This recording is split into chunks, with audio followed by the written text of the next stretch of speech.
What's up, everybody? I'm Matt Brody, and today I want to tell you a little bit about the refrigerator freezer unit that I'm using as we go around the SCAR, which is the South Carolina Adventure Route. Now, this is the SetPower R45s, and it has been awesome. I absolutely love this fridge, and I love it for a couple of reasons. One, it's big, a nice size. It fits in the back of my YJ, though. It takes up about half of the space in the back there, which is perfect for me because I've got the trailer, so I don't need to have a ton of stuff, but having the fridge right there is really convenient. It's all metal, so it's super durable. It's been bounced around in the back of the Jeep as we've hit these trails. Absolutely no issues, running just fine, and it has really been a game changer. So the first time we went out, we took the ice cooler, right? And that's what everybody does their first go around probably. And it was just a disaster. It sucked. Ice was melting and everything got waterlogged and it's sloshing around the whole time. And so we upped the game and we went to a refrigerator freezer. Now, budget-wise, I don't have the money for some of the big name brand things that you might normally see on some of the YouTube channels. And so the SetPower is an amazing budget option. It's not an overly expensive refrigerator freezer unit. It's got these two latches.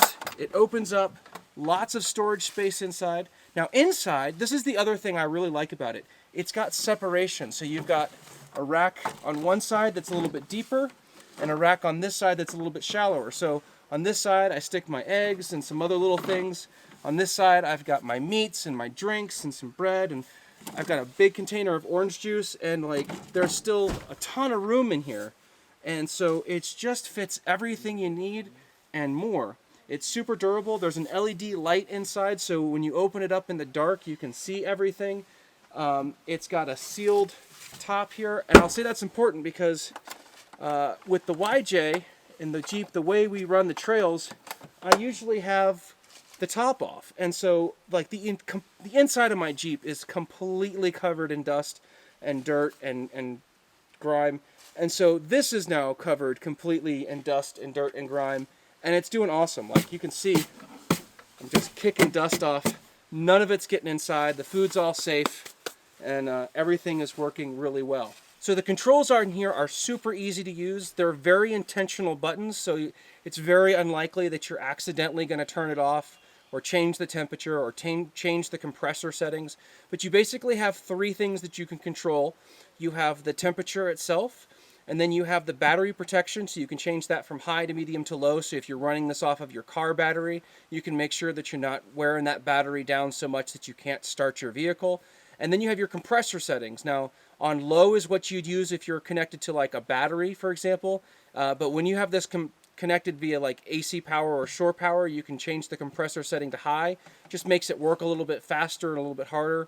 But out on the trails, I keep it on low, obviously, because I'm running it off of a battery.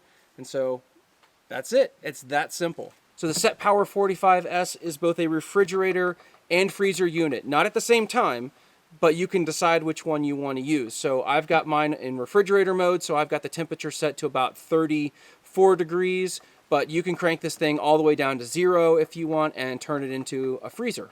So there's a couple other things that you should note if you're considering this as an option for your rig. One is that the top only opens in this one direction, so it's not reversible or anything, so you want to be aware of that.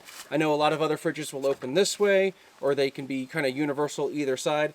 This is just the one. It's not a big issue for me. It happens that it opens up on the side that I'd prefer it on anyway, so wasn't an issue for me. But if you've got a different rig setup, or you've got sliding drawers or something you want to put it in, just be aware that this opens up like that.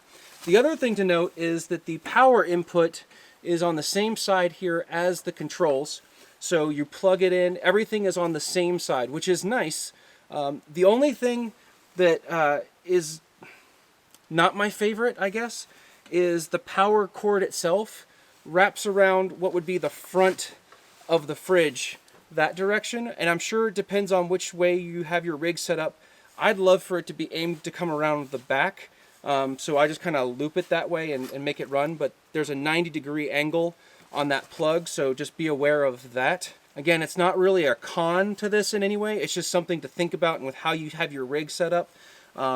So again, it's not a big deal. I can kind of wrap it around, but anyway, that's where everything is. So just be aware of that. But otherwise, I can't imagine ever needing to get a different fridge. This thing has been rock solid. We've been running this. I ran this when we did Jeep-tastic as sort of a first little set, and ran it off of a very tiny battery, and it ran all day. Like, power consumption on this seems really good. I've been running it on this Balder 500 watt battery pack for about 12 hours, no, longer than that. It's probably been 15 hours now, and it's only down to 67% on the battery. So battery consumption on this is really good. It's not like cranking away. It's not going to drain a battery. So you don't need a huge battery in order to run this.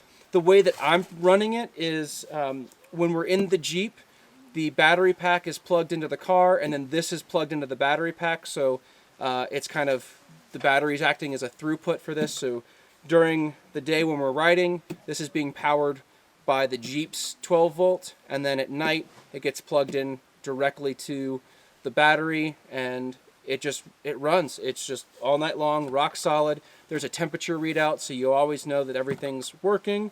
And yeah, I have to say, super impressed with this refrigerator. If you're looking for a budget option, I would definitely consider the SetPower. They've got some other ones that are smaller, some other designs, but yeah, I think every bit as good as some of the bigger name brands that you might find without the price tag. So I need to thank Matt from Ozark Overland Adventures for turning me on to SetPower and to this fridge. He has an awesome channel. If you are into overlanding, or you're looking at buying a refrigerator or a battery pack or something like that, he has the best review videos on the internet when it comes to that kind of stuff. Like, that is his wheelhouse, and if you want to know like how this stuff works and all those particular specs and everything, like, his channel, I will link it to you right here, is definitely the place to go. So he turned me on to both the SetPower refrigerator and this Balder battery pack. So yeah, definitely worth going and checking out. But this has been a game changer for me. So I will link this down in the description below if you're interested in picking one of these up. This has probably been the best investment in my overlanding gear that I've made since we started. So beyond like the trailer and the rooftop tent, this has been huge. The first time we went out and we did the ice chest thing, we lost steak, our vegetables were soaking wet, like everything it just was awful. Like, it just didn't work well at all. And this has meant that we've been able to carry whatever food we wanted. It's always been cold. It's always been safe. Nothing gets messed up, and there's no waste. All right, guys, well, that's pretty much going to do it for this video. If you liked it, give it a thumbs up. Again, link to the refrigerator will be down in the description below, so if you look to pick one up, that's an easy place to do it.